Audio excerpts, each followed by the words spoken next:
Kita dalam nama Yesus, firman Tuhan masih mengenai kuasa dalam nama Yesus.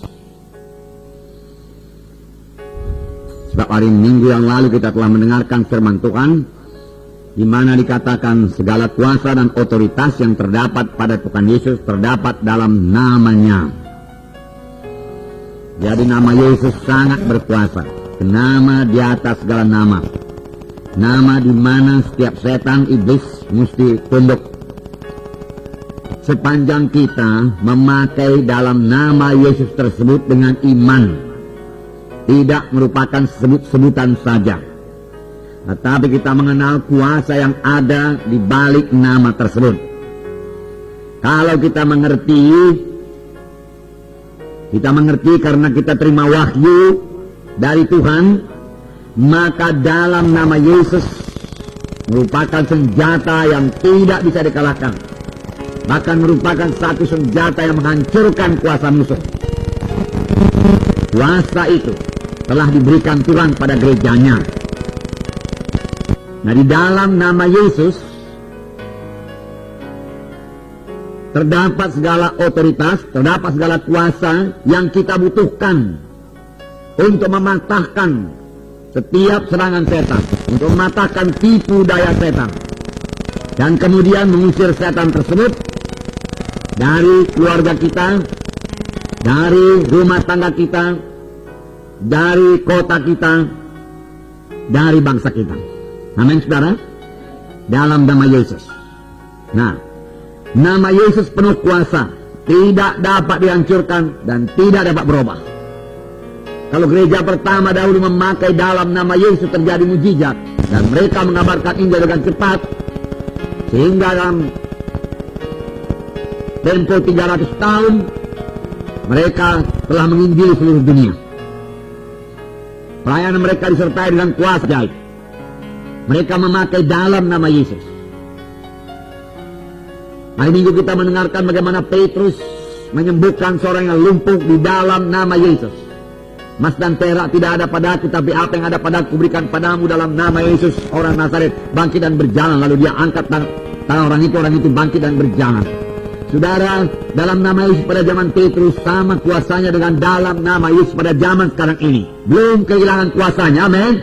Haleluya. Itu diberikan Tuhan pada gerejanya, kepada saudara dan saya untuk dipakai mengalahkan musuh. Musuh kita pun sama saja, tidak berubah musuh kita itu, yaitu setan dan iblis. Dan pekerjaan setan dan iblis itu sama saja, hanya versinya sedikit berlainan. Dahulu barangkali nggak ada narkotika, nggak ada obat bius. Nah, sekarang sudah ada. Tapi walau apapun usahanya bisa dipatahkan dalam nama Yesus. Amin. Nah, nama Yesus ini telah menjadi milik saudara, menjadi milik saya secara sah, bukan tidak sah. Setan yang mengganggu kita dengan cara ilegal, dengan cara tidak sah. Tapi nama Yesus milik saudara secara sah. Oleh sebab itu, biarlah kita menerima wahyu yang bertambah-tambah dari Tuhan mengenai kuasa di dalam nama Yesus. Saya katakan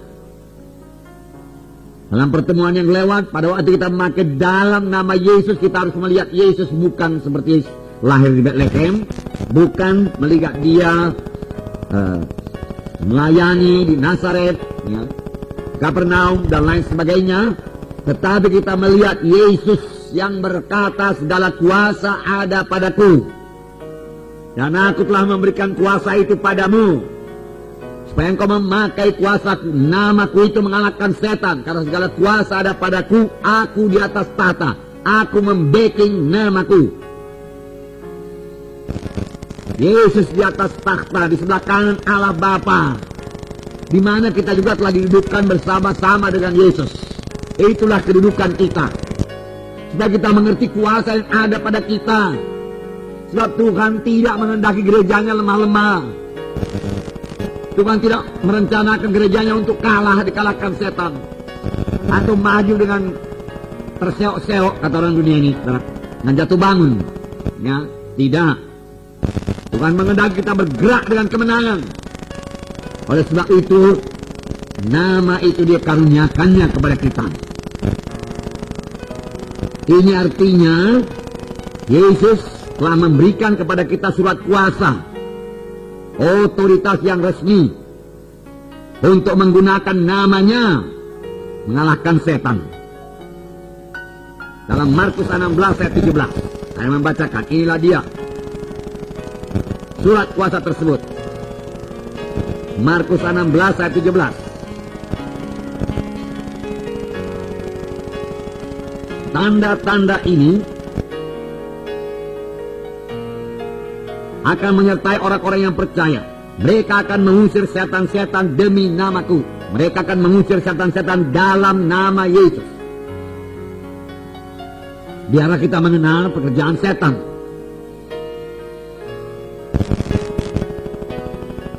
Kemudian mereka akan berbicara dalam bahasa-bahasa yang baru bagi mereka. Dalam nama Yesus mereka akan berbicara dalam bahasa-bahasa yang baru bagi mereka. Mereka akan memegang ular di dalam nama Yesus. Ular itu lambang daripada kuasa kegelapan, lambang daripada setan. Bukan memegang ular-ular seperti semak-semak, itu bukan. Tetapi kita yang menguasai setan. Kita yang menghalangi pekerjaan setan. Amin. Setan sering memakai situasi-situasi sekeliling kita untuk menghalangi pelayanan kita. Dalam hal itu kita yang menguasai dia. Bukan situasi itu yang menguasai kita. Kita yang menguasai situasi. Amin. Di dalam nama Yesus. Ini berarti dalam nama Yesus situasi bisa berubah. Keadaan bisa berubah. Di dalam nama Yesus. Karena Yesus masih di atas takhta. Dia memegang kendali, dia memegang kuasa. Sepanjang kita memiliki iman kepada Tuhan Yesus di atas tahta yang memegang kendali, yang bisa mengubahkan keadaan-keadaan di sekitar kita, sehingga keadaan itu menguntungkan kita, memberi berkat bagi kita, ya, melancarkan pekerjaan Tuhan, menghasilkan pekerjaan Tuhan. Pakailah dalam nama Yesus. Jadi kita tidak memandang pada keadaan sekitar kita, seperti Tuhan Yesus menghadapi angin dan gelombang, murid-murid ketakutan. Ya. Tetapi Yesus sama sekali tidak bimbang, tidak takut, bahkan dia tertidur. Sebenarnya Tuhan Yesus sudah berharap ya murid-murid sanggup mengatasi situasi tersebut. Tetapi nyatanya murid-murid belum sanggup. Lalu Tuhan Yesus menanti murid-murid, mengapa kamu takut? Di mana imanmu? Mengapa kamu bimbang? Kemudian Tuhan Yesus bangga, dia menghardi angin, menghardi danau dan tenang. Kuasa seperti itu ada dalam nama Yesus. Amin. Nama Yesus dikaruniakan kepada gereja, kepada saudara dan saya. Amin. Berarti genap apa yang dikatakan Tuhan, pekerjaan yang aku kerjakan akan kamu kerjakan. Begitulah besarnya kuasa yang diberikan kepada kita. Kepada saudara penginjil-penginjil yang berangkat ke kota-kota lain untuk mengabarkan Injil. Itulah dia kuasa dalam nama Yesus. Yang Tuhan kehendaki supaya saudara pakai menghadapi halangan-halangan dalam pelayanan saudara. Pakai dalam nama Yesus. Saya singkirkan halangan ini. Pekerjaan Tuhan berhasil di sini dalam nama Yesus. Amin, saudaraku. Ya. Mereka akan memegang ular dalam nama Yesus. Dan sekalipun mereka minum racun maut, mereka tidak akan mendapat celaka.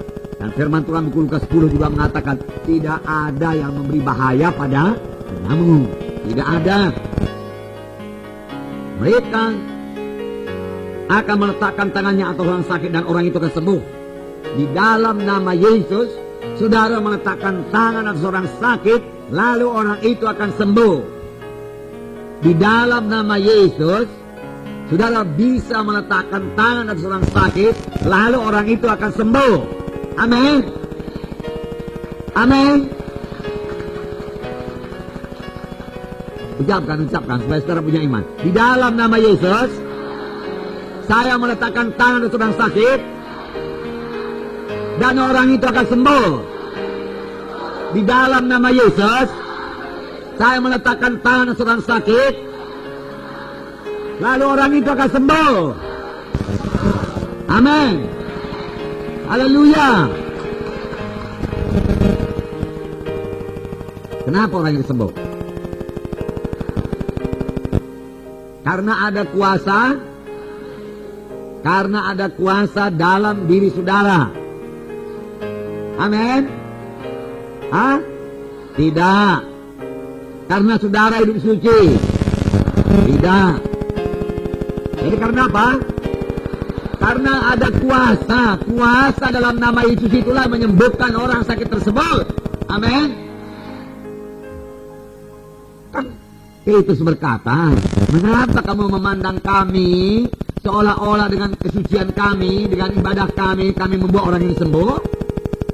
Hari Minggu kan firman Tuhan. Mengapa kamu pandang kami begitu? Bukan kami yang menyembuhkan, bukan ibadah kami, bukan kesucian kami membuat orang ini yang lumpuh ini berjalan, bukan. Dengan kuasa manakah kamu berbuat itu? Atau dalam nama siapakah kamu berbuat itu? Mereka ditanya oleh imam besar. Oh, kalau kamu mau tahu dengan nama siapa atau dalam nama siapa, dengan kuasa mana atau dalam nama siapa kami berbuat ini, ketahuilah oleh kamu sekalian bahwa kami berbuat ini di dalam nama Yesus. Jelas kan? Di dalam nama Yesus kami membangkitkan ini, orang lumpuh ini sembuh. Itulah Yesus yang kamu salibkan. Tapi Allah membangkitkan dia dari antara orang mati. Tentang hal itu kami yang saksinya. Kalau orang itu tidak bisa bilang apa-apa, dia lihat orang yang lumpuh itu berdiri di situ. Dia kenal orang lumpuh itu. Umurnya 40 tahun. Tiap-tiap hari di gerbang indah minta sedekah. Lalu mereka berkata begitu, apa kita berbuat? Apa kita berbuat? Mujizat yang luar biasa telah terjadi, kita tidak bisa menyangkalnya. Kan tertulis kan? Menyangkalnya begitu ditulis. Apa kita berbuat? Kita bisa mengatakan, oh, larang mereka, ancam mereka. Mereka jangan lagi berbicara atau mengajar dalam nama Yesus. Mereka tidak sadar mereka telah dipakai oleh setan. Karena setan takut dalam nama Yesus. Nama Abraham, oke, kita pakai saja. Nama Elia, Elisa, nama Adam, nama Kain, nama Abel, nama Enos, apa saja. Boleh, Nuh, boleh, dalam nama Nuh. Tidak berkuasa ya. Dalam nama Yesus. Maka kalau saudara tanya saya, saudaraku, ya, dalam nama Isa pun nggak mantap saya rasa. Dalam nama Yesus bang. Karena hanya ada satu nama, nama di atas segala nama, yaitu nama Yesus yang sudah dikaruniakan kepada saudara. Segala kuasa, segala otoritas ada pada nama tersebut. Dan Tuhan telah memberikannya kepada saudara. Dalam namaku, kamu akan meletakkan tangan atas orang sakit, lalu orang itu akan sembuh. Lalu orang itu akan sembuh. Ini janji Tuhan. Dan dalam pengajaran dasar, atau pengajaran dasar pengajaran agama Kristen, dikatakan salah satu dasar pengajaran itu peletakan tangan. Walaupun banyak gereja memakai bilangan berkata, bapak-bapak yang mengatakan tangan-tangannya dalam nama Yesus, memberkati kepada dalam nama Yesus, berkati keluar dalam nama Yesus. Firmanku tidak kembali dengan kosong, melainkan dia, firman Tuhan tersebut akan melaksanakan apa yang Tuhan kehendaki. Tuhan berkata. Jadi saya berapa? 55:11. Betul? Kembali kosong. Demikianlah firmanku, dia katakan, yang keluar dari mulutku tidak akan kembali kosong. Yesaya 55:11. Demikianlah firmanku yang keluar dari mulutku, dia tidak akan kembali kepadaku dengan sia-sia, tetapi ia akan melaksanakan apa yang kita kehendaki. Ia akan melaksanakan apa yang kita kehendaki. Ia itu siapa? Hah? Yesus? Firman Tuhan. Tapi firman Tuhan itu akan melaksanakan apa yang kita kehendaki. Amin. Karena ucapkan firman Tuhan, maka firman Tuhan itu yang menjadikannya jadi kenyataan dan akan berhasil dalam apa yang disuruhkan kepadanya. Apa yang akan berhasil? Firman itu. Tahukah saudara bahwasanya Tuhan Yesus tidak pernah berdoa bahwa orang sakit? Tidak pernah. Apakah Petrus berdoa bahwa orang lumpuh itu, saudaraku? Apakah Petrus berdoa, oh Tuhan tolonglah Eneas ini Tuhan, yang lumpuh ini Tuhan? Ada lagi kisah berapa? Kisah 8 barangkali ya. Kita berdoa, Eneas bangkit, angkat tempat tidurmu, berjalan, pulang ke rumahmu. Tuhan Yesus berkata, hai anakku, dosamu sudah diampuni. Dan orang-orang ribut, siapa pula orang ini yang berkuasa mengampuni dosa? Manakah lebih mudah mengatakan kepada orang lumpuh ini, dosamu sudah diampuni, atau berkata kepadanya, bangkitlah engkau, angkat tempat tidurmu dan berjalan? Tapi supaya kamu ketahui bahwa anak manusia berkuasa mengampuni dosa, lalu Yesus berkata kepada orang lumpuh itu, bangkitlah engkau, angkat tempat tidurmu, pulanglah ke rumahmu. Lalu bangkit, angkat tempat tidurnya, pulang ke rumahnya. Yesus tidak berdoa, dia ucapkan firman. Dia ucapkan firman, dan firman itu tidak kembali dengan kosong. Tidak kembali dengan kosong. Firman itu akan melaksanakan maksud Tuhan. Saudara, hari minggu yang lalu saya katakan bahwasanya Yesus mengucapkan apa yang dia dengar diucapkan oleh Bapaknya. Aku datang bukan atas kehendakku sendiri. Aku datang melakukan kehendak Bapakku. Apa yang kukatakan kepadamu bukan daripadaku, daripada Bapakku kuucapkan. Makanya perkataan Tuhan Yesus berkuasa, dan orang-orang berkata, heran sekali orang ini. Dia mengajar tidak seperti ahli Taurat. Dia mengajar dengan kuasa.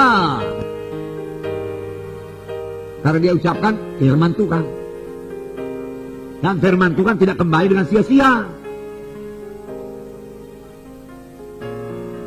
Firman Tuhan belum kehilangan kuasanya dari dahulu sampai sekarang. Tidak berubah. Karena firman itulah yang menjelma menjadi manusia. Dan Yesus berkata, dan pada waktu Allah berkata, jadilah terang, jadi terang. Dia ucapkan firman. Tidak pernah Tuhan Yesus berdoa orang sakit. Dia ucapkan. Dia usirkan setan. Aku perintahkan engkau, legion, keluar daripadanya. 2000 setan keluar. Pada waktu dia menghadapi mak mentua Petrus yang demam, dia berdoa, Bapak, kasihan kalau mak mentua Petrus ini, Bapak demamnya tinggi kali, Bapak nanti dia stay pula, Bapak. Tolong Bapak. Nah. Firman Tuhan berkata, dia menghardik demam. Demam. Kalau sekarang, demam dalam nama Yesus, tinggalkan orang ini. Dalam nama Yesus. Berani saudara. Lalu mereka akan meletakkan tangan orang sakit dan orang itu akan sembuh. Maka redalah, maka sembuhlah demamnya. Betul? Betul. Jadi pada anak-anak kecil, anak kecil demam, katakan aja sama ibunya, saya meletakkan tangan bu ya, anak ibu sembuh sekarang ya, dalam nama Yesus ya, ibu percaya kan? Firman Tuhan berkata, orang percaya meletakkan tangan orang sakit, orang itu sembuh. Saya orang percaya bu, saya pemimpin KKS bu. Saya akan meletakkan tangan. Ya.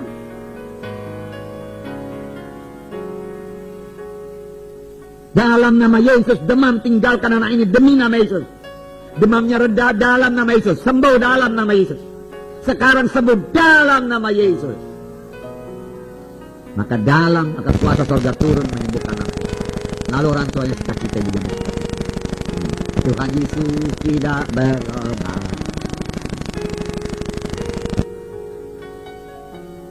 Lalu di luar dia cerita. Luar biasa kuasa Tuhan itu. Tanah di rumah siapa itu? Kami kan kumpul setiap hari Rabu. Anakku demam, panas. Letakkannya tangan yang sembuh anakku. Luar biasa pemimpin KKS itu. Hebat dia dipakai Tuhan itu. Memang begitu ceritanya di luar. Saya bukan saudara yang hebat. Nama Yesus. Dan jangan ambil kemuliaan Tuhan itu. Amin, saudaraku. Ya. Kalau saudara merasa diri saudara hebat, jalankan terus. Enggak akan berapa lama tahannya itu, saudaraku.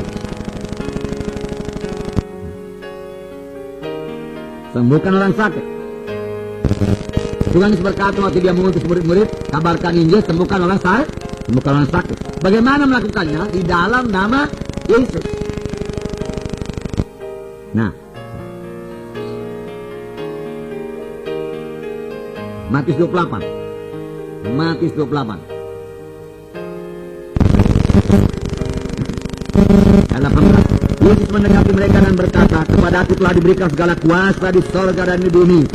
Segala kuasa di sorga dan di bumi telah diberikan kepadaku. Segala kuasa. Karena itu pergilah kamu.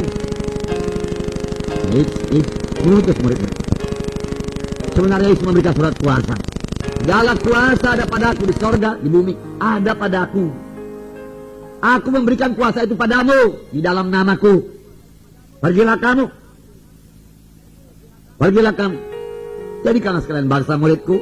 Dan baptislah mereka dalam nama Bapa, Anak, dan Roh Kudus.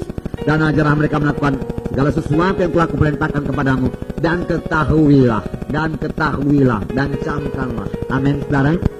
Camkanlah. Aku menyertai kamu senantiasa sampai kepada akhir zaman. Amin. Maka di dalam nama Yesus saya ini pun sekarang ini, saudaraku, hamba Tuhan yang kecil ini, disertai oleh Tuhan Yesus. Amin.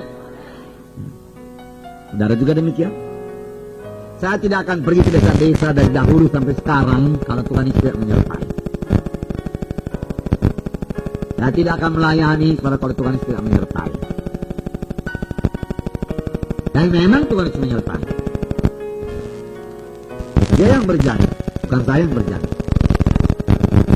Kalau saya yang berjanji, memang saya pun tidak punya bohong. Tapi Tuhan Yesus tidak bisa bohong. Jadi pasti dia menyertai. Yakinlah itu, saudara. Pasti dia menyertai. Sadari kehadirannya. Dan praktekkan dalam nama Yesus. Dan terima kuasa dalam nama Yesus. Untuk melaksanakan pekerjaan Tuhan. Lalu terjadi kesembuhan. Yang terikat bebas. Dengan demikian jiwa-jiwa akan datang, jiwa-jiwa akan datang, jiwa-jiwa akan datang. Kalau jiwa-jiwa sembuh dalam KKS saudara, jiwa-jiwa akan datang kepada KKS saudara. Amin. Jiwa-jiwa berubah dalam KKS saudara, maka jiwa-jiwa yang lain akan datang. Jiwa-jiwa keberkatan dalam KKS saudara, jiwa-jiwa yang lain akan datang. Anak-anak dalam KKS saudara berhasil dalam studinya, dalam menghadapi persoalannya, dalam pekerjaan yang diberkati Tuhan, maka jiwa-jiwa akan datang, orang lain akan datang. Sedangkan kedukun aja orang datang. Dukun orang datang minta berkat kepada gereja Tuhan. Berkat sudah sangat luar biasa disediakan Tuhan. Amin. Luar.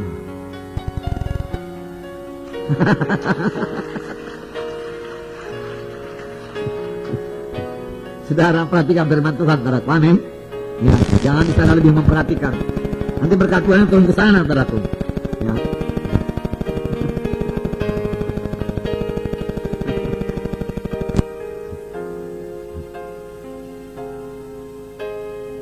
Ya, haleluya.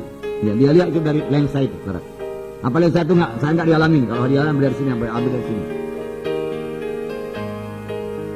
Ambil dari sini bisa, supaya kelihatan. Ya.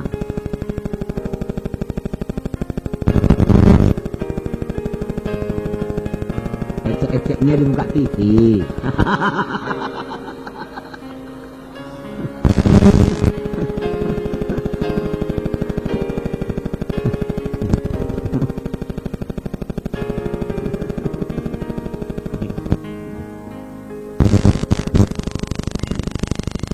jelas.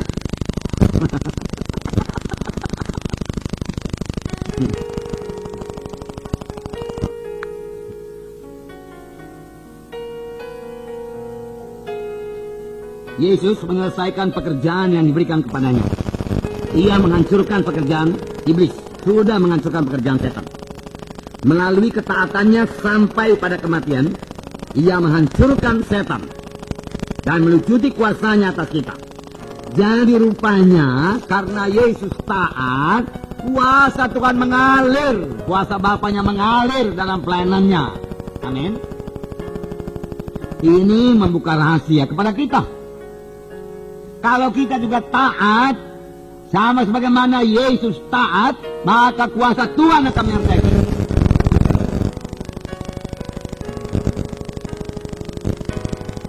Di dalam Yohanes 6 banyak kali dikatakan bagaimana Tuhan Yesus melaksanakan kehendak Bapaknya. Yohanes 6 ayat 38. Sebab aku telah bukan untuk melakukan kehendakku, tapi untuk melakukan kehendak Dia yang telah mengutus aku. Ini kata Yesus. Biarlah kita juga dapat berkata, sebab aku melayani bukan untuk melakukan kehendakku, tapi melakukan kehendak Yesus yang mengutus aku. Amin. Benarkah saudara diutus oleh Tuhan Yesus? Paling tidak saudara diutus oleh Tuhan menjadi saksi, menjadi terang. Semua kita ini sudah diutus oleh Tuhan Yesus. Amin. Walau saudara tidak penginjil, tidak gembala sidang, tidak misionaris, tapi semua kita adalah terang Tuhan, saksi Tuhan, diutus oleh Tuhan. Semua kita tidak bimbang bahwasanya kita adalah anak-anak Allah. Itulah strategi yang dipakai Yesus untuk mengalahkan setan. Yohanes 8 ayat 28. Bagaimana taatnya Tuhan Yesus. Yohanes pasal 8 ayat 28. Maka kata Yesus, apabila kamu telah meninggikan anak manusia, barulah kamu tahu bahwa akulah Dia.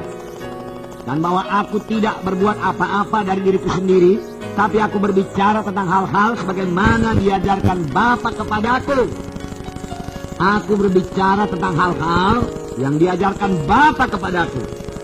Ayat 38. Apa yang kulihat pada Bapa, itulah yang kukatakan.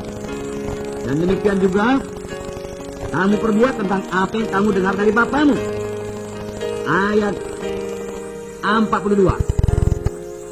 Kata Yesus kepada mereka, jikalau Allah adalah Bapamu, kamu akan mengasihi aku. Sebab aku keluar dan datang dari Allah. Dan aku datang bukan atas kehendakku sendiri, melainkan Dialah yang mengutus aku. Luar biasa patuhnya Tuhan Yesus. Luar biasa taatnya Tuhan Yesus pada Bapa di sorga. Maka dalam buku Filipi pasal 2 sudah kita baca minggu yang lalu, Dia taat sampai mati di kayu salib. Dan ayat itu juga berkata, itulah sebabnya Allah sangat meninggikan Dia dan mengaruniakan kepadanya nama di atas segala nama. Di mana dalam nama Yesus segala sesuatu yang di sorga, di atas bumi dan di bawah bumi harus tunduk. Amin. Dan nama itu dikaruniakan pada saudara untuk mengerjakan pekerjaan Tuhan. Luar biasa. Dia ditinggikan dan dikaruniai nama di atas segala nama. Dan sebelum Dia naik ke sorga, Ia memberikan nama itu kepada gereja.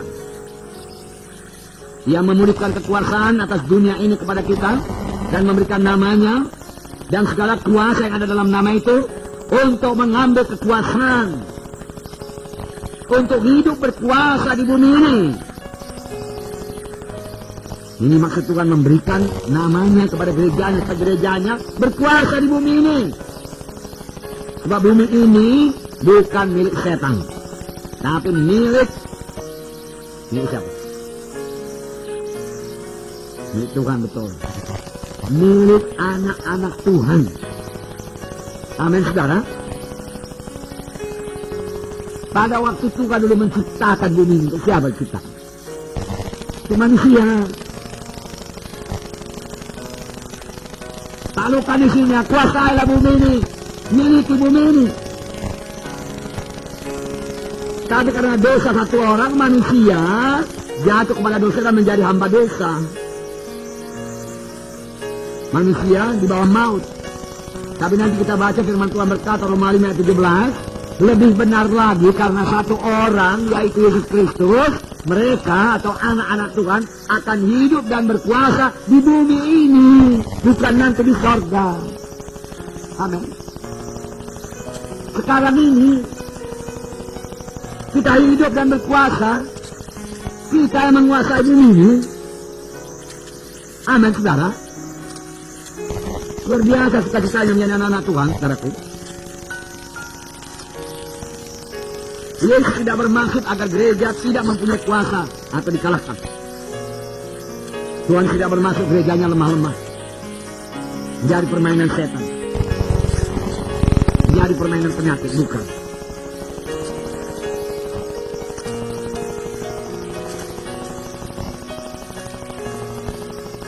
Dia bermaksud agar gereja memerintah dan berkuasa bersama dengannya melalui kuasa yang sudah diletakkan di dalam namanya. Rasul Paulus berkata kepada orang Kristen di Roma 5 ayat 17. Roma 5 ayat 17. Sebab jika oleh dosa satu orang maut telah berkuasa oleh satu orang itu, maka lebih benar lagi satu orang itu, yaitu Yesus Kristus. Karena Yesus Kristus, saudara, akan hidup dan berkuasa. Karena satu orang, yaitu Adam, maut berkuasa atas saudara. Kita semua mengakui kebenaran ini. Dahulu kita mati oleh sebab kesalahan dan dosa. Mati rohani. Ini kadang kita dahulu. Benar? Betul? Maka lebih benar lagi, sesudah kita selamat, kita akan memerintah dan berkuasa. Oleh karena satu orang itu, yaitu Yesus Kristus, akan hidup dan berkuasa. Amin. Bukan penyakit yang menguasai kita, kita menguasai dia. Amin. Bukan setan yang menguasai kita, kita menguasai dia. Bukan keadaan dunia ini yang menguasai kita, kita menguasai dia. Jadi kita sangat bersyukur kepada Tuhan. Memang bukan oleh doa kita saja, tapi kita juga telah berdoa dalam nama Yesus. Supaya semua perusuhan tidak bisa berkutik selama pemilu dalam nama Yesus. Bukankah begitu, saudaraku? Ya. Beberapa orang berdoa semalaman di sini, juga di Medan Kota, saudaraku. Berikan topik doanya.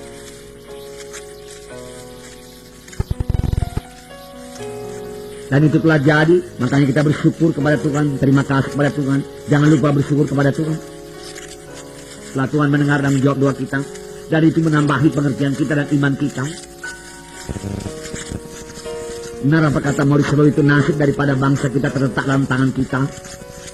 Kita yang berdoa supaya Tuhan memberikan kepada negara kita ini pemerintahan yang baik. Sehingga seperti dalam buku Timotius dikatakan kita boleh beribadah dengan aman dan tentram. Supaya kita boleh mengabarkan Injil seluruh Nusantara Republik Indonesia ini. Dan mendirikan tempat-tempat ibadah. Amin, saudara. Injil diberitakan seluruh Indonesia. Jangan lupa ini kalau saudara berdoa. Sampaikan doa saudara tersebut di dalam nama Yesus. Maka kuasa surga akan bergerak untuk menyampaikan, untuk menggenapkan apa yang saudara minta tersebut, karena saudara telah memintanya di dalam nama Yesus.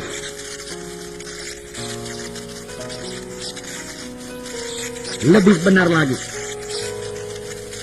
kita akan hidup dan berkuasa. Nah, Kristus tidak hanya berjanji bahwa setiap orang yang menang akan memerintah dan berkuasa atas dunia ini pada suatu hari nanti bersama dengan dia selama 1000 tahun. Bukan nanti kita hidup dan berkuasa, bukan pada zaman 1000 tahun nanti kita hidup dan berkuasa, karena pada zaman 1000 tahun setan juga diikat 1000 tahun lamanya. Bukan pada saat itu saja kita hidup dan berkuasa, tetapi saat ini kita dapat berkuasa dan memerintah bersama dengan dia, karena dia telah memberikan kepada kita kuasa dalam nama Yesus. Amin. Sekarang ini, pada saat kita hidup ini,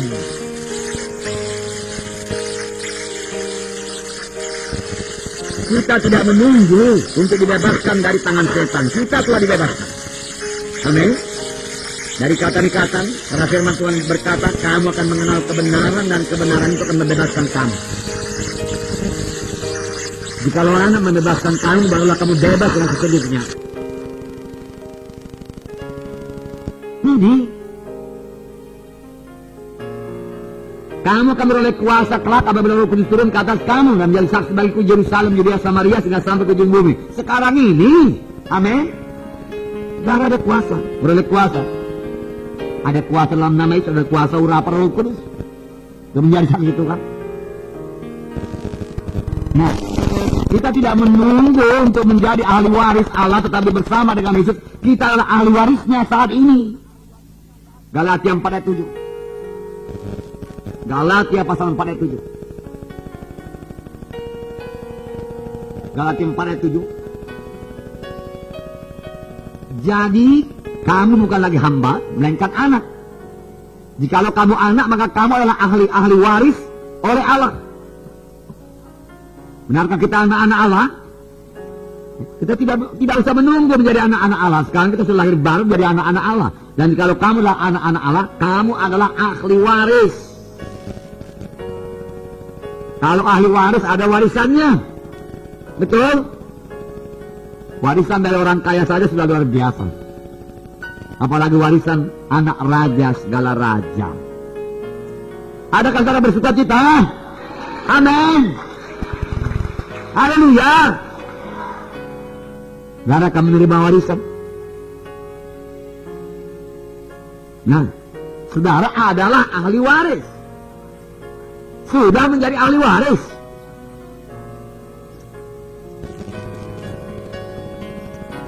Kita tidak menunggu untuk didudukkan bersama dengan Kristus di tempat-tempat tinggi. Kita sedang duduk bersama dengan Dia sekarang. Di manakah Yesus duduk, saudaraku? Sebelah kanan adalah Bapa di sorga, dan kita didudukkan bersama-sama dengan Yesus. Itulah kedudukan kita, kedudukan kuasa. Supaya kita tahu kedudukan kita. Efesus 2:6. Saya bacakan. Dan di dalam Kristus Yesus, Ia telah membangkitkan kita juga dan memberikan tempat bersama-sama dengan Dia di sorga.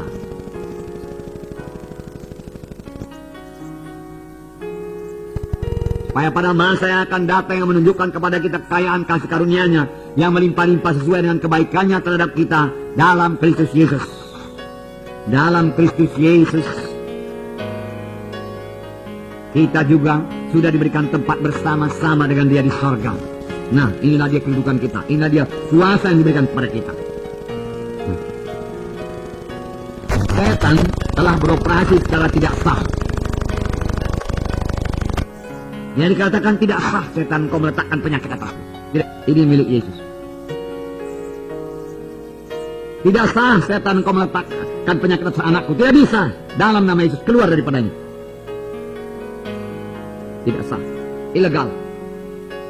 Itu sebabnya kita harus bertindak dalam nama Yesus.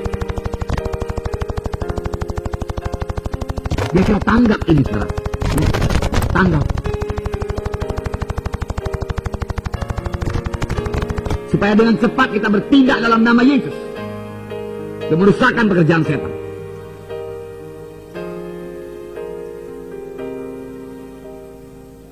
Kita telah diberi kuasa atas segala kekuatan musuh.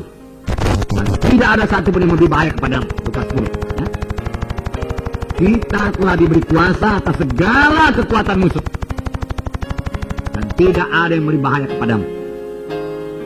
Itu dikatakan oleh Tuhan kepada murid-muridnya yang memberi laporan kepada Tuhan Yesus. Di mana dia berkata, Tuhan, setan-setan juga takluk kepada kami dalam nama-Mu. Tapi waktu itu lihat Yesus yang berkuasa. Lihat Yesus yang menyertai saudara. Lihat Yesus yang mulia. Nah,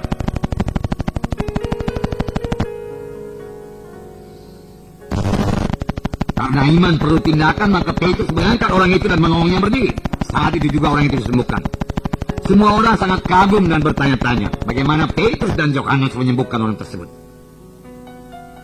Petrus mempermuliakan nama Yesus. Ini pun juga satu yang perlu kita perhatikan. Jangan ambil kemuliaan Tuhan.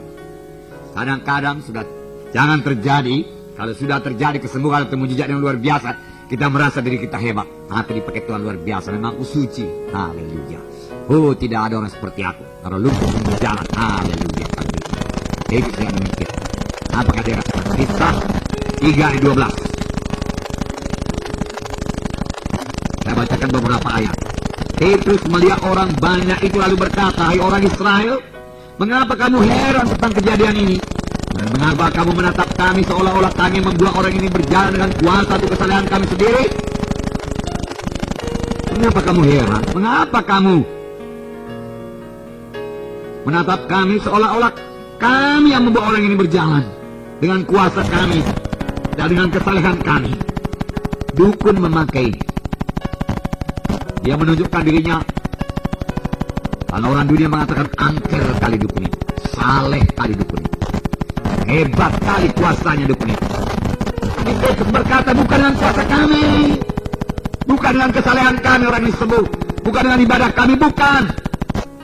Jangan pandang kepada kami heran-heran demikian. Pandanglah kepada Yesus, heran-heranlah kepada Yesus, dikatakan. Kenapa kamu heran-heran pandang kami? Dikatakan. Ayat 13. Allah Abraham, Allah Ishak dan Yakub, Allah nenek moyang kita telah memuliakan hamba-Nya yaitu Yesus yang kamu serahkan dan tolak di depan Pilatus, walaupun Pilatus berpendapat bahwa ia harus dilepaskan. Tetapi kamu telah menolak yang kudus dan benar serta mengendaki seorang pembunuh sebagai hadiahmu. Demikianlah ia memimpin kepada hidup telah kamu bunuh, tetapi Allah telah membangkitkan dia dari antara orang mati. Dan hal itu telah dan tentang hal itu kami adalah saksi. Dan karena kepercayaan dalam nama Yesus, maka nama itu apa? Nama siapa? Maka nama Yesus itu telah menguatkan orang yang kamu lihat dan kamu kenal ini. Dan kepercayaan itu telah memberikan kesembuhan kepada orang ini di depan kamu semua. Karena percaya kepada kuasa dalam nama Yesus, orang ini sembuh, dia katakan. Ada kuasa dalam nama Yesus. Mengertikah saudara sekarang? Biarlah Roh Kudus menambahi lagi, akan mata rohani saudara. Nah, baca 16 sekali lagi. Dan karena kepercayaan dalam nama Yesus, dia sungguh percaya dalam nama Yesus tidak akan gagal. Dia sungguh percaya dalam nama Yesus orang itu akan sembuh. Karena kepercayaan dalam nama Yesus tidak ada kebimbangan. Maka nama itu telah menguatkan orang yang kamu lihat dan kamu kenal ini. Dan kepercayaan telah memberi kesembuhan kepada orang ini di depan kamu semua.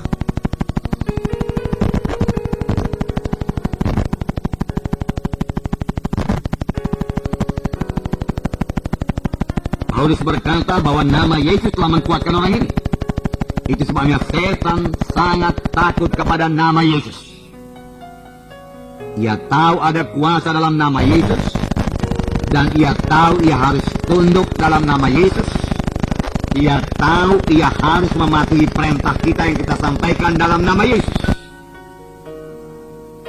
Setan tahu. Oleh sebab itu ia sangat takut kepada nama Yesus. Biarlah kita juga tahu bahwa setan harus tunduk dalam nama Yesus. Biarlah kita yakin sepenuhnya bahwa setan harus mundur dalam nama Yesus, angkat kaki dalam nama Yesus. Karena itu nama di atas segala nama, nama yang berkuasa di bumi ini, di mana saudara dan saya hidup. Amin. Nah, oleh sebab itu dengarkan. Setan bekerja melalui imam-imam dan orang-orang Saduki supaya Petrus dan murid-muridnya jangan lagi menggunakan nama Yesus. Nama lain boleh dikatakan, tapi janganlah bicara dalam nama Yesus. Imam-imam tidak sadar dia dipakai setan. Pemimpin-pemimpin agama pada saat itu dia tidak sadar sudah dipakai setan karena melarang Petrus, melarang orang percaya memakai dalam nama Yesus untuk mengusirkan setan, untuk menyembuhkan penyakit, untuk membangkitkan orang mati. biarlah kita kenal kuasa dalam nama Yesus, supaya satu kali kelak kita membangkitkan orang mati dalam nama Yesus. Amin.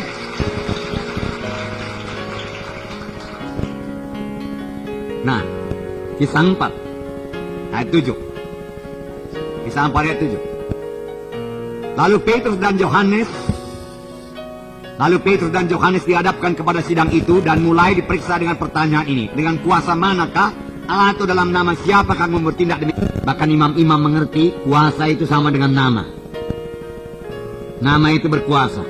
Oleh sebab itu dengan nama siapa kamu berbuat ini? Dengan kuasa siapa atau dengan nama siapa? Maka jawab Petrus penuh dengan Roh Kudus. Rupanya Petrus melaksanakannya dengan penuh dengan Roh Kudus, dengan banyak berdoa. Dia berada dalam urapan Tuhan, dalam pimpinan Tuhan. Dia tahu apa yang dia perbuat. Maka jawab Petrus penuh dengan Roh Kudus, hai pemimpin umat dan tua-tua, jika sekarang kami harus diperiksa karena satu kebajikan pada seorang sakit dan harus menerangkan dengan kuasa manakah orang itu disembuhkan, maka ketahuilah oleh kamu sekalian, oleh seluruh umat Israel, bahwa dalam nama Yesus Kristus orang Nazaret yang telah kamu salibkan, tetapi yang telah dibangkitkan Allah dari antara orang mati, bahwa oleh karena nama Yesus itulah orang ini berdiri dengan sehat sekarang di depan kamu. Jelas, tidak ada disembunyikan, rahasia dibukakan di sini. Kamu tanya dengan kuasa manakah kami berbuat mujizat itu? Dengan kuasa manakah orang itu sehat dan kuat dan berjalan? Ketahuilah oleh kamu sekalian, oleh seluruh Israel, bahwa dalam nama Yesus Kristus orang Nazaret yang kamu salibkan tapi dibangkitkan Allah dari orang mati, dari antara orang mati, bahwa oleh karena Yesus itulah, karena nama itulah, orang ini dengan sehat sekarang berdiri di muka kamu. Karena nama Yesus. Karena ada kuasa dalam nama Yesus. Dan Petrus menambahi lagi.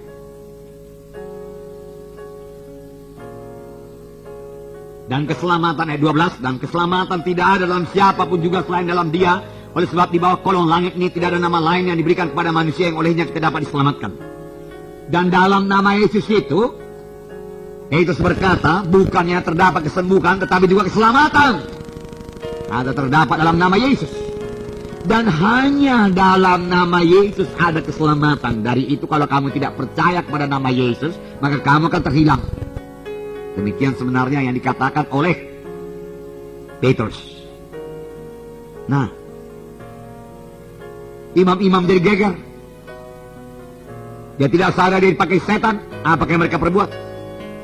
Di dalam ayat 14 dikatakan, tindakan apakah yang harus kita ambil terhadap orang-orang ini? Sebab telah nyata kepada semua orang, telah nyata kepada semua penduduk Yerusalem bahwa mereka telah mengadakan suatu mujizat yang menyolok, dan kita tidak dapat menyangkalnya.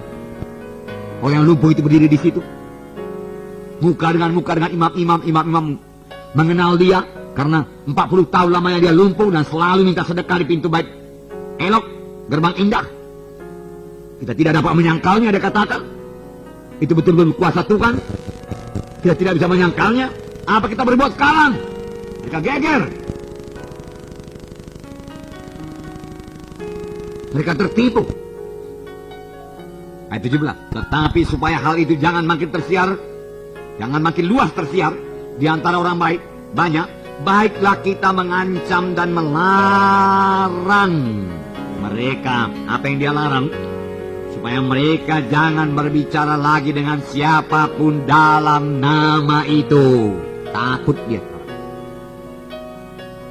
Sebenarnya setan yang takut. Dan setan memakai imam-imam, pemimpin-pemimpin agama waktu itu. Demikian tertulis dalam Alkitab. Apa yang mereka perbuat? Ayat 18. Dan setelah keduanya disuruh masuk, mereka diperintahkan supaya sama sekali jangan berbicara atau mengajar lagi dalam nama Yesus. Ya Allah, jangan lagi kamu mengajar dalam nama Yesus. Yang sudah-sudahlah. Jangan berdoa dalam nama Yesus. Jangan sembuhkan orang sakit dalam nama Yesus. Biarkan mereka itu sakit. Kata pemimpin-pemimpin agama ini.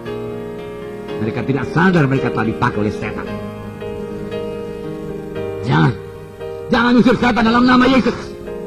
Karena tanda orang percaya mengusir setan dalam nama Yesus. Beberapa pendeta pernah melarang saya untuk jangan mengusir setan dalam nama Yesus.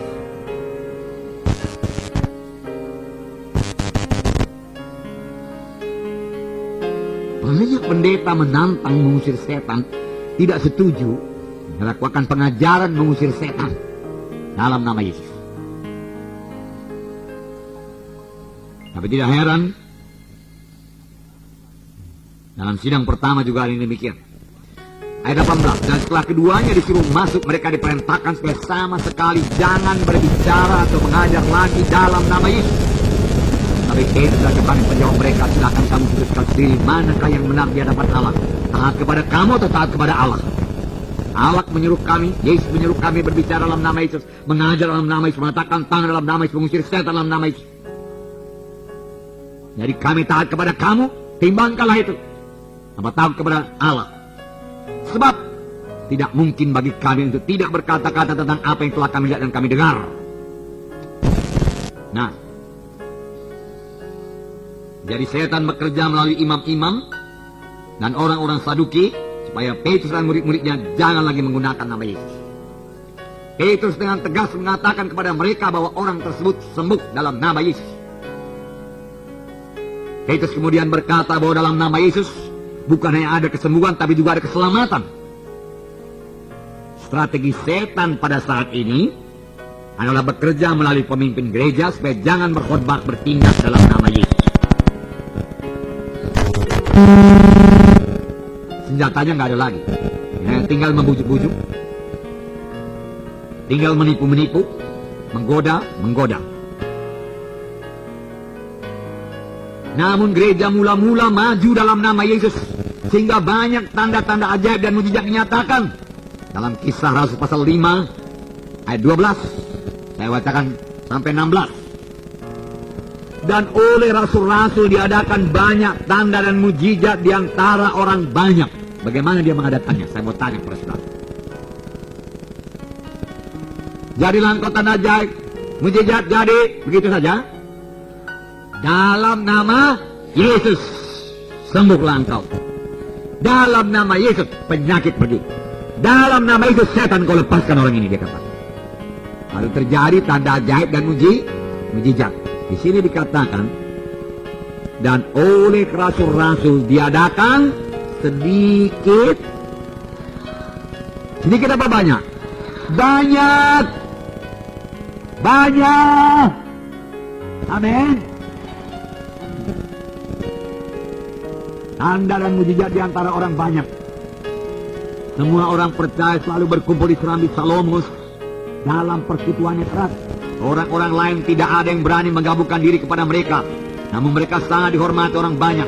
Dan makin lama makin bertambahlah jumlah orang yang percaya kepada Tuhan, baik laki-laki maupun perempuan.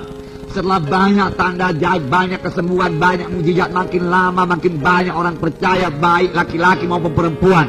Dan kalau ini terjadi pada gereja modern ini, pada zaman akhir ini, maka banyak laki-laki perempuan juga akan dimenangkan buat Tuhan. Amin. Biarlah kita percayakan nama Yesus. Gereja sekarang banyak program, banyak program. Program muda-mudi, program drama dan lain sebagainya, paraku, ya. Bagus. Tetapi saya tidak cukup. Banyak program, seberapa banyak program kita ada, sekarang film, ada segala macam, bagus semua itu, bagus, haleluya, puji Tuhan, ya. Tapi kita belum mengimbangi kemajuan yang pertama hanya dengan itu. Memang membawa berkat, loh, yang selamat 3.000, yang selamat 5.000.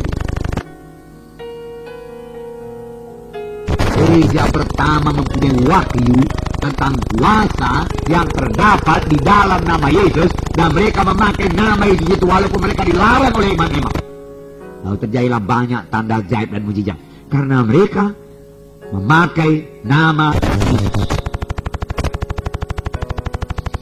Ada yang sakit di KKS, saudara doakan dalam nama Yesus. Ada yang lemah, KKS saudara dalam nama Yesus. Roh kelemahan, saya perintahkan engkau keluar dari orang ini, dari anak Tuhan ini dalam nama Yesus, sehingga dia kuat dalam nama Yesus. Dalam nama Yesus, roh kemurungan, roh putus asa, keluar engkau. dari jiwa ini dalam nama Yesus. Engkau mesti tunduk, hai roh murung, dalam nama Yesus. Engkau tidak bisa melawan dalam nama Yesus. Itu nama di atas segala nama. Engkau mesti tunduk dalam nama Yesus. Engkau mesti pergi dalam nama Yesus. Saya yang berperintah kepada di dalam nama Yesus. Aku tidak bimbang dalam nama Yesus. Engkau mesti patuh pada perintah ini dalam nama Yesus. Pergi dalam nama Yesus. Amin. Kalau sudah mengerti melaksanakannya, ya.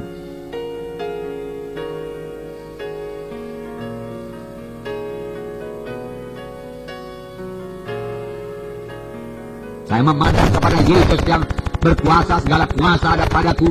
Aku telah memberikan kuasa itu kepadamu. Maka saya pun berdoa dalam nama Yesus, engkau sawan keluar daripada orang ini. Dalam nama Yesus.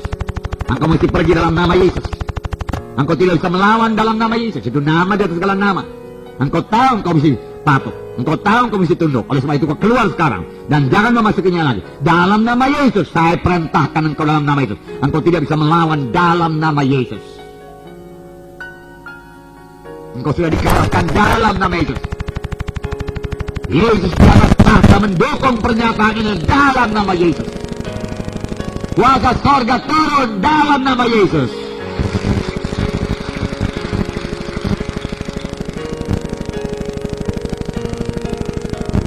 Sudah mengerti berdoa orang sakit? Haleluya. Semua orang sakit dalam kaki saudara sembuh. Amin. Haleluya. Haleluya. Nah, dan makin lama makin bertambahlah jumlah orang yang percaya kepada Tuhan, baik laki-laki maupun perempuan. Bahkan mereka membawa orang-orang sakit keluar ke jalan raya dan membaringkannya di atas balai-balai dan tilam, supaya apabila Petrus lewat, tidak-tidaknya bayangannya mengenai salah seorang dari mereka. Sama seperti pada waktu Yesus. Dan juga orang banyak dari kota-kota di sekitar Yerusalem. Orang banyak dari kota-kota sekitar Yerusalem. Jalan kaki mereka itu waktu itu, ya. Kalau sekarang ini, saudaraku, kalau sekitar Medan, saudaraku, bukan hanya Tanjung Merawa, Lubuk Pakam, Pancur Batu, Binjai, Belawan. Bukan hanya itu. Kalau bilang sekitar Medan yang termasuk Siantara, Tarutung, Borong-Borong, saudara, Kisaran, Tanjung Balai, Tanjung Langkat sana, saudaraku, semua datang. Bisakah mereka datang? Bisa kalau mujizat terjadi terus menerus.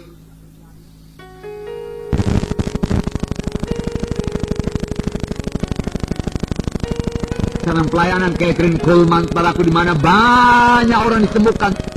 Kebaktian mulai jam 6 sore, jam 12 siang orang sudah antri di muka pintu masuk. Dia menunggu 6 jam karena takut kehabisan tempat duduk. Kan saudara baca dalam buku Benny Hinn, kan? Waktu pintu dibuka, orang berlari sebagai lomba lari 100 meter untuk mencari tempat duduk. Karena ada kuasa, ada mujizat, ada tanda-tanda yang masih berlangsung sampai sekarang ini. Walau banyak orang berkata mujizat hanya milik gereja pertama sekarang saja, sekarang mujizat tidak berlangsung lagi, jangan percaya. Itulah tipu daya setan.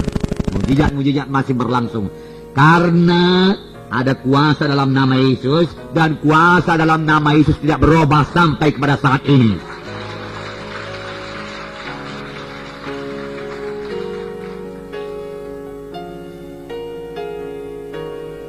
Nah, ada yang menghadapi masalah keuangan. Banyak orang menyiksa dirinya dengan berpikir berjam-jam mengenai bagaimana mengatasi masalah keuangan. Apakah aku datang, saudaraku, ini pinjam uang, apakah aku ke sana ke bank pinjam uang, dan ini itu sebagainya. Segala cara dipikirkannya sampai berjam-jam. Segala barang yang bisa dijual dipikirkannya, saudaraku. Hanya satu perkara yang tidak perbuat, dia tidak mengusirkan roh setan yang mencengkeram keuangannya, yang menutup berkatnya. Ya, seharusnya dia harus berdoa, hai setan, lepaskan cengkeramanmu atas berkat Tuhan, yang sudah Tuhan berikan kepadaku, karena aku bukanlah orang yang dibawa kutuk, aku dibawa berkat Abraham. Aku sudah memberikan korbanku, maka Tuhan pasti memberkati aku. Setan, lepaskan tanganmu dalam nama Yesus. Harusnya dia berbuat demikian. Orang tua mendapati anaknya terikat ganjang atau memakai narkotika, saudara tidak mau pulang malam, berkeliaran di luar, saudara, menjadi kurus, kering, pucat karena ganja narkotika. Saudara, hatinya menjadi susah. Lalu dia bawalah anaknya berobat mula-mula ke psikiater, ke dokter, supaya anaknya bebas daripada ganja tersebut, tapi tidak bebas juga. Akhirnya dia bawalah anak itu ke dukun, lalu setannya bertambah 7 kali lipat dari yang mula-mula, dan keadaan anak itu bertambah parah.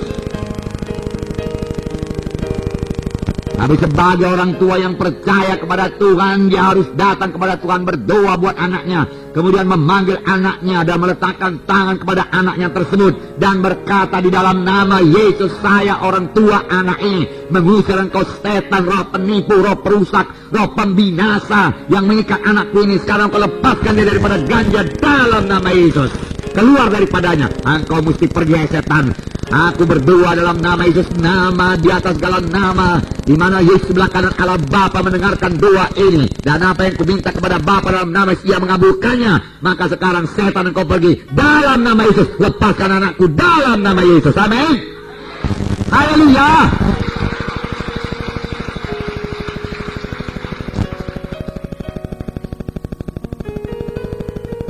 Nah, puji Tuhan, karena sudah mengerti. Puji Tuhan.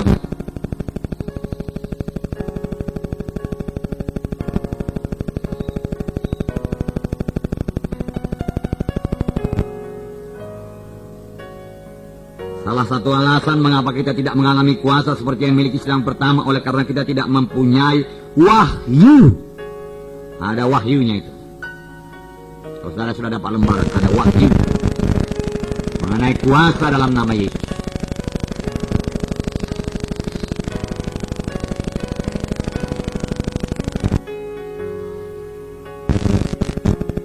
Jangan salah mengerti mengenai Matius 18 ayat 19 sampai 20, di mana saya bacakan kepada saudara. Matius 18 ayat 19 sampai 20. Ini saya bacakan kepada saudara. Kalau saudara sudah mempraktekkan ini lalu berdoa bersama-sama, kok nggak jadi ya? Kok nggak sembuh juga dia? Karena firman Tuhan berkata, di mana 2 orang berserah hati, apapun permintaannya dikabulkan oleh Bapakku di sorga. Kok nggak sembuh juga? Kok nggak datang juga berkat? Kok nggak keluar juga saya dari persoalan ini? Di mana salahnya? Mari saya bacakan kepada saudara. Ayat 19, Matius 18. Dan lagi aku berkata kepadamu, jika 2 orang daripadamu di dunia ini sepakat meminta apapun juga, permintaan mereka itu akan dikabulkan oleh Bapakku yang di sorga. Sebab di mana 2-3 orang berkumpul dalam namaku, di situ aku ada di tengah-tengah mereka. Firman Tuhan ini tidak berkata, sebab di mana 2 atau 3 orang berkumpul di gereja, di situ aku ada di tengah-tengah mereka. Tidak. Firman Tuhan ini tidak berkata, sebab di mana 2 atau 3 orang berkumpul di satu rumah, di situ aku ada di tengah-tengah mereka. Tidak. Firman Tuhan ini berkata, di mana 2-3 orang berkumpul dalam namaku, aku ada di tengah-tengah mereka. Apa artinya? Di mana 2-3 orang berkumpul dalam nama Yesus, di mana 2-3 orang sungguh-sungguh percaya, yakin bahwasanya ada kuasa dalam nama Yesus, dan kalau mereka meminta sesuatu kepada Bapa dalam nama Yesus, dalam nama Yesus ada kuasa, dia memiliki wahyu tentang kuasa dalam nama Yesus, tidak akan sia-sia. Maka aku di tengah-tengah mereka, dan apapun juga permintaan mereka itu akan dikabulkan oleh Bapakku yang di sorga. Amin. Kalau begitu, kalau ada yang sakit di antara saudara, saudara sudah berdoa sendiri dalam nama Yesus, belum juga sembuh, panggil saudara seiman. Saudaraku, betulkah saudara percaya ada kuasa dalam nama Yesus? Saya percaya. Betulkah saudara percaya Yesus sebelah kanan Allah Bapa di surga sekarang duduk di atas takhta? Tahtanya menjulang tinggi ke langit sama sebagaimana dikatakan oleh Nabi Yesaya, dan ujung jubahnya memenuhi rumah kebaktian. Baik Allah, saya percaya. Firman Tuhan berkata, jika kamu minta sesuatu kepada Bapa dalam nama Yesus, aku mengabulkannya. Percayakah kamu saudaraku? Aku percaya. Maka sekarang kita berdua sudah bersepakat di dalam nama Yesus. Kita berkumpul dalam nama Yesus, dan saya percaya Yesus ada di sini. Percayakah saudara Yesus ada di sini? Saya percaya Yesus ada di sini. Dan dia berkata, barang apa pun yang kita minta kepada Yesus, mengabulkannya. Oleh sebab itu, inilah permintaan saya. Saya minta kamu berdoa buat saya, karena saya ada persoalan dengan penyakit rematik saya. Beberapa hari ini saya diganggu oleh rematik. Oleh sebab itu, mari kita bersepakat berdoa dengan memakai nama Yesus. Karena kita percaya ada kuasa dalam nama Yesus. Mari kita mulai. Kami mulai berdoa.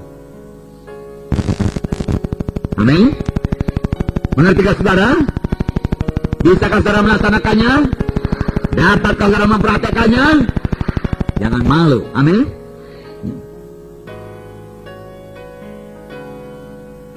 Haleluya.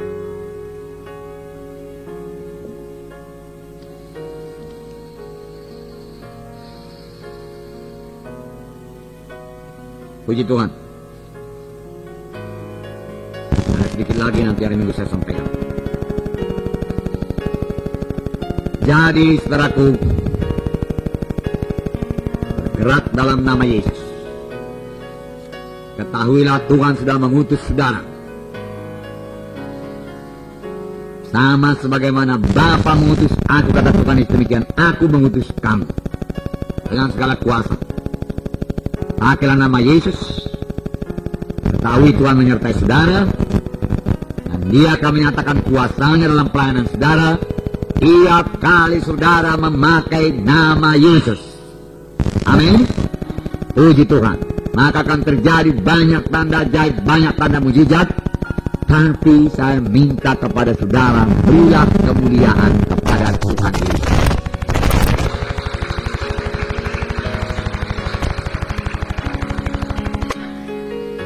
Satu perkara lagi, katakan Yesus merendahkan dirinya dan taat sampai kepada maut, dan Dia memiliki nama di atas segala nama.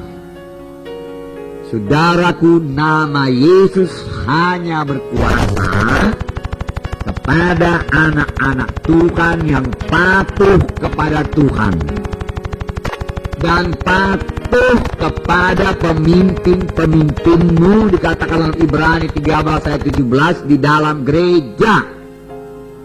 Patuh kepada pemimpin-pemimpin dalam tubuh Kristus, supaya jangan sebagaimana anak-anak imam sekewa yang sama sekali tidak punya tudungan, dan setan membelasah dia dan dia lari. Firman Tuhan berkata dia lari dengan bertelanjang, dan setan merobek pakaiannya.